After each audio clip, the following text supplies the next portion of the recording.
Hello friends, 9th standard கெமிஸ்ட்ரியில் போன கிளாஸில் வந்து நம்ம மேட்டர் அரவுண்ட் அஸ் அந்த லெசனுக்கு இன்ட்ரடக்ஷனும் மேட்டர் வந்து எப்படி கிளாஸிஃபை பண்ணலாம் அப்படின்னு சொல்லிட்டு பார்த்தோம். ஓகேங்களா?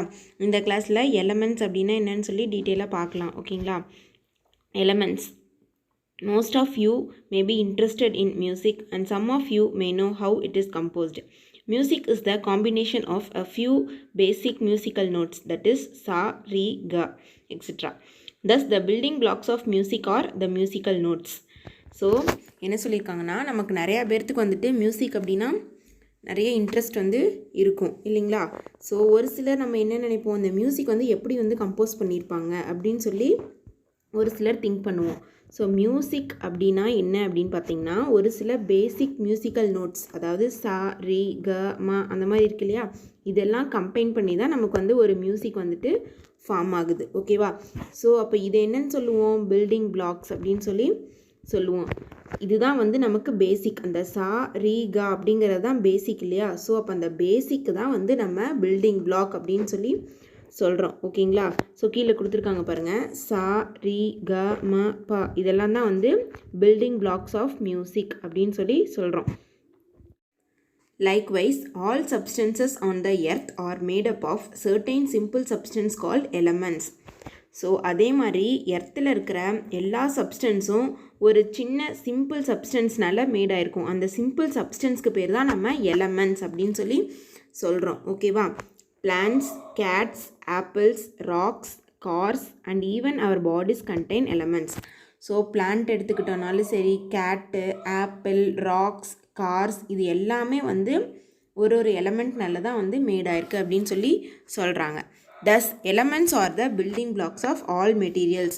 ஸோ அப்போ ஒரு ஒரு மெட்டீரியலுக்கும் ஒரு ஒரு எலமெண்ட்ஸ் இருக்கும். அதை தான் வந்து நம்ம பில்டிங் பிளாக்ஸ் அப்படின்னு சொல்லி சொல்கிறோம். ஸோ இது வந்து 1 மார்க்கில் கேட்கலாம். Dash are the building block of all materials அப்படின்னு கேட்டாங்கன்னா எலமெண்ட்ஸ் அப்படின்னு சொல்லி எழுதணும். ஓகேங்களா?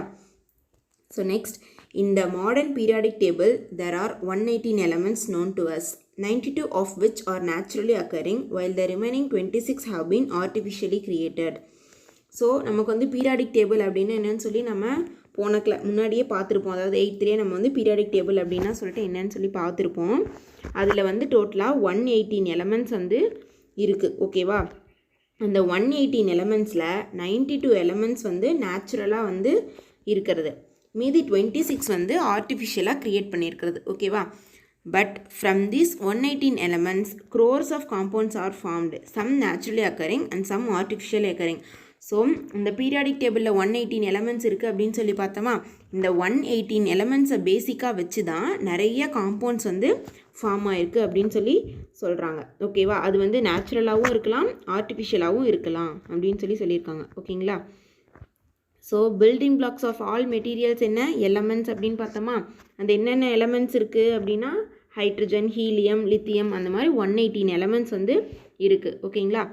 Next, Robert Boyle used the name element for any substance that cannot be broken down further into simple substance.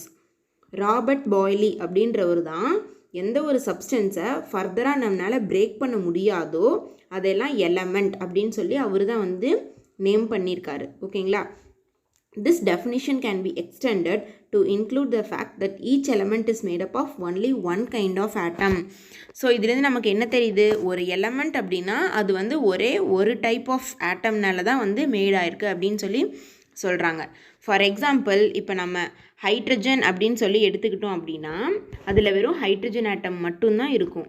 So அப்போ ஹைட்ரஜன் அப்படிங்கிறது ஒரு எலமெண்ட், அதில் வந்து ஒன் கைண்ட் ஆஃப் ஆட்டம் தான் இருக்குது. ஸோ ஹைட்ரஜன் அப்படின்ற ஆட்டம் மட்டும்தான் அதில் இருக்குது அப்படின்னு சொல்லி சொல்கிறாங்க. ஓகேவா? For example, aluminium is an element which is made up of only aluminium atom. So அவங்க வந்து நமக்கு எக்ஸாம்பிள் என்ன கொடுத்துருக்காங்கன்னா அலுமினியம் கொடுத்துருக்காங்க. அலுமினியம் அப்படிங்கிறது ஒரு எலமெண்ட், அதில் வந்து வெறும் அலுமினியம் ஆட்டம்ஸ் மட்டும்தான் இருக்குது அப்படின்னு சொல்லி சொல்கிறாங்க. ஓகேவா? It is not possible to obtain a simple substance chemically from the aluminum atoms. So அந்த அலுமினியம் ஆட்டம்ஸை நம்மளால் ஃபர்தராக வந்து பிரேக் டவுன் பண்ண முடியாது சிம்பிள் சப்ஸ்டன்ஸாக. ஓகேவா? You can make more complicated substances from it, such as aluminum oxide, aluminum nitrate and aluminum sulfate. So aluminium வந்து நம்மளால் break down பண்ண முடியாது சிம்பிள் சப்ஸ்டன்சஸாக. ஆனால் அலுமினியம் கூட மற்ற ஆட்டம்ஸை கம்பைன் பண்ணி காம்ப்ளிகேட்டட் சப்ஸ்டன்ஸாக நம்மளால் மேக் பண்ண முடியும். அதுதான் என்னென்னு பார்த்தீங்கன்னா, எக்ஸாம்பிளுக்கு aluminium oxide, aluminium nitrate, aluminium sulphate இதெல்லாம் கொடுத்துருக்காங்க. ஓகேவா? ஸோ அடுத்தது atom, the smallest unit of an element which may or may not have an independent existence but always takes part in a chemical reaction is called atom. So atom அப்படின்னு என்னென்னா, அது வந்து எலமெண்ட்டில் இருக்கிற ஒரு ஸ்மாலஸ்ட் யூனிட். அது வந்து மே R may not have independent existence அப்படின்னு என்னென்னா, அந்த ஒரு ஆட்டம் தனியாகவும் எக்ஸிஸ்ட் ஆகும், தனியாக எக்ஸிஸ்ட் ஆகாமையும் இருக்கும் அப்படின்னு சொல்லி சொல்கிறாங்க. ஓகேவா? But tax part in chemical reactions. அது தனியாக எக்ஸிஸ்ட் ஆனாலும் சரி, தனியாக எக்ஸிஸ்ட் ஆகலைனாலும் அது வந்து கெமிக்கல் ரியாக்ஷனில் இன்வால்வ் ஆகும் அப்படின்னு சொல்லி சொல்கிறாங்க. ஸோ இப்போ இங்கே பார்த்தீங்க அப்படின்னா, ஆக்சிஜன் அப்படிங்கிறது ஒரு எலமெண்ட், O2 அப்படிங்கிறது வந்து ஒரு எலமெண்ட். ஓகேவா? இதில் O அப்படிங்கிறது ஒரு ஆட்டம், இன்னொரு O அப்படிங்கிறது ஒரு ஆட்டம். ஸோ இப்போ வெறும் O அப்படின்னு மட்டும் எடுத்துக்கிட்டோம்னா அது வந்து தனியாக எக்ஸிஸ்ட் ஆகாது. ஓகேவா? ஸோ இன்னொரு எக்ஸாம்பிள் வந்து பார்த்தோம் அப்படின்னா, ஹீலியம் எடுத்துக்கிறோம். ஹீலியம்க்கு HE மட்டும்தான். ஸோ HEயை தனியாக வந்து நம்ம ஆட்டமாக அது வந்து எக்ஸிஸ்ட் ஆகும். ஓகேவா? So May R may not exist individually. இது வந்து இண்டிவிஜுவலாக எக்ஸிஸ்ட் ஆகாது, இது வந்து இண்டிபெண்ட்டாக எக்ஸிஸ்ட் ஆகும். ஓகேங்களா? ஸோ இதுதான் வந்து ஆட்டம். ஓகேவா? ஸோ அடுத்தது மாலிக்யூல்ஸ். மாலிக்யூல்ஸ்னால் என்னென்னு பார்த்தீங்கன்னா, the smallest unit of a pure substance which always exists independently and can retain physical and chemical properties of that substance is called molecules. So molecule அப்படின்னா என்னென்னு பார்த்தோன்னா, அது வந்து ஒரு பியூர் சப்ஸ்டன்ஸில் இருக்க ஒரு ஸ்மாலஸ்ட் யூனிட். அது வந்து எப்போவுமே இண்டிபெண்ட் எக்ஸிஸ்டன்ஸ் இருக்கும் அப்படின்னு சொல்லி சொல்கிறாங்க. ஓகேவா? Which always exist independently and can retain physical and chemical properties of that substance. So அது வந்து இண்டிபெண்ட்டாக எக்ஸிஸ்ட் ஆகும், அந்த சப்ஸ்டன்ஸோட ஃபிசிக்கல் கெமிக்கல் ப்ராப்பர்ட்டிஸ் அது எடுத்துக்கும் அப்படின்னு சொல்லி சொல்கிறாங்க. எக்ஸாம்பிள் பார்த்தோம் அப்படின்னா, hydrogen molecule consist of 2 atoms.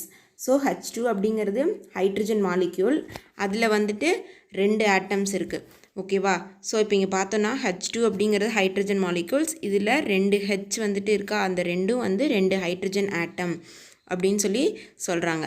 ஓகேங்களா? ஸோ அடுத்தது water molecule consist of 2 hydrogen atoms and 1 oxygen atom. So water molecule அப்படின்னு என்னென்னு பார்த்தோன்னா H2O, அதுதான் வந்து வாட்டர் மாலிக்யூல் அப்படின்னு சொல்லி சொல்லுவோம்.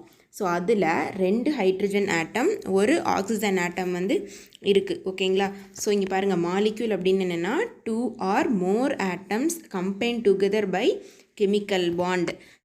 ஸோ இப்போ வாட்டர் மாலிக்யூல் பார்த்தீங்க அப்படின்னா H2Oவா, இதில் வந்து H2 அப்படிங்கிறது ஒரு மாலிக்யூல்னு சொல்லி பார்த்தோம். ஸோ இப்போ அந்த H2வில் 2 ஹைட்ரஜன் ஆட்டம்ஸ் இருக்குது, அது இல்லாமல் ஒரு ஆக்சிஜன் ஆட்டம் இருக்குது. ஸோ அப்போ இந்த இடத்துல பார்த்தோன்னா மொத்தம் 3 ஆட்டம்ஸ் சேருதா, இந்த 3 ஆட்டம்ஸும் சேர்ந்து தான் நமக்கு H2O அப்படின்னு சொல்லி ஒரு வாட்டர் மாலிக்யூலை ஃபார்ம் பண்ணுது. ஓகேங்களா? ஸோ இப்போ இங்கே பாருங்கள், 2 or more atoms combined together by chemical bond. அப்போது இந்த இடத்துல H2 அப்புறம் O, இந்த 3ம் சேர்ந்து தான் வந்து நமக்கு ஒரு வாட்டர் மாலிக்யூலாக ஃபார்ம் ஆகுது. ஓகேங்களா? All elements can be classified according to various properties. A simple way to do this is to classify them as metals, non-metals and metalloids. So இங்கே வந்துட்டு பாருங்கள், மெட்டல்ஸ், மெட்டலாய்ட்ஸ், நான் மெட்டல்ஸ் அப்படின்னு சொல்லி நம்ம கிளாஸிஃபை பண்ணுவோம் அப்படின்னு சொல்லியிருக்காங்களா. ஸோ இப்போ மெட்டல் அப்படின்னு என்னென்னு பார்த்தீங்கன்னா, metal is an element which is typically hard, shiny, good conductors of heat and electricity. So metal அப்படின்னா எப்படி இருக்கும், அது வந்து ஹார்டாக இருக்கும், ஷைனியாக இருக்கும், ஹீட்டும் எலக்ட்ரிசிட்டியும் வந்து அது கண்டக்ட் பண்ணும் அப்படின்னு சொல்லி சொல்கிறாங்க. ஸோ மெட்டலுக்கு எக்ஸாம்பிள் பார்த்தீங்கன்னா காப்பர், குரோமியம், கோல்டு, மெர்க்குரி, இதெல்லாம் வந்து நம்ம மெட்டலுக்கு எக்ஸாம்பிளாக சொல்லலாம். ஓகேவா? ஸோ இப்போ அடுத்து நான் மெட்டல்ஸ் என்னென்னு பார்த்தீங்கன்னா, இங்கே மெட்டல்ஸ்க்கு ஒரு சில கேரக்டர்ஸ்லாம் சொல்லியிருக்கோம் இல்லையா, அந்த மாதிரி எதுவுமே இல்லாமல் இருக்கிறது தான் வந்து நான் மெட்டல்ஸ் அப்படின்னு சொல்லி சொல்லுவோம். ஓகேவா? நான் மெட்டல்ஸ்க்கு எக்ஸாம்பிள் பார்த்தீங்கன்னா கார்பன், ஆக்சிஜன், நியான், குளோரின், இதெல்லாம் வந்து நான் மெட்டலுக்கு எக்ஸாம்பிளாக சொல்லலாம். ஸோ இப்போ மெட்டலாய்டு அப்படின்னா என்னென்னு பார்த்தீங்கன்னா, மெட்டாலிக் கேரக்டர்ஸும் இருக்கும், நான் மெட்டாலிக் கேரக்டர்ஸும் இருக்கும். ஸோ ரெண்டுமே வந்துட்டு கொஞ்சம் கொஞ்சம் இருக்கும், அதுதான் வந்து நம்ம மெட்டலாய்ட்ஸ் அப்படின்னு சொல்லி சொல்லுவோம். ஓகேவா? அதுக்கு எக்ஸாம்பிள் பார்த்தீங்கன்னா போரான், சிலிக்கான், ஜெர்மானியம், அர்சனிக், இதெல்லாம் வந்து சொல்லலாம். ஸோ இந்த மெட்டல், மெட்டலாய்டு, நான் மெட்டல்ஸோட எக்ஸாம்பிள்லாம் பார்த்துக்கோங்க, இதெல்லாம் வந்து 1 மார்க்கில் கேட்பாங்க. ஓகேங்களா? ஸோ இந்த கிளாஸில் வந்து எலமெண்ட்ஸ் பற்றி பார்த்தோம். அடுத்த கிளாஸில் வந்து காம்பவுண்ட்ஸ் பற்றி ஃபுல்லாக பார்க்கலாம். ஓகேங்களா? Thank you friends.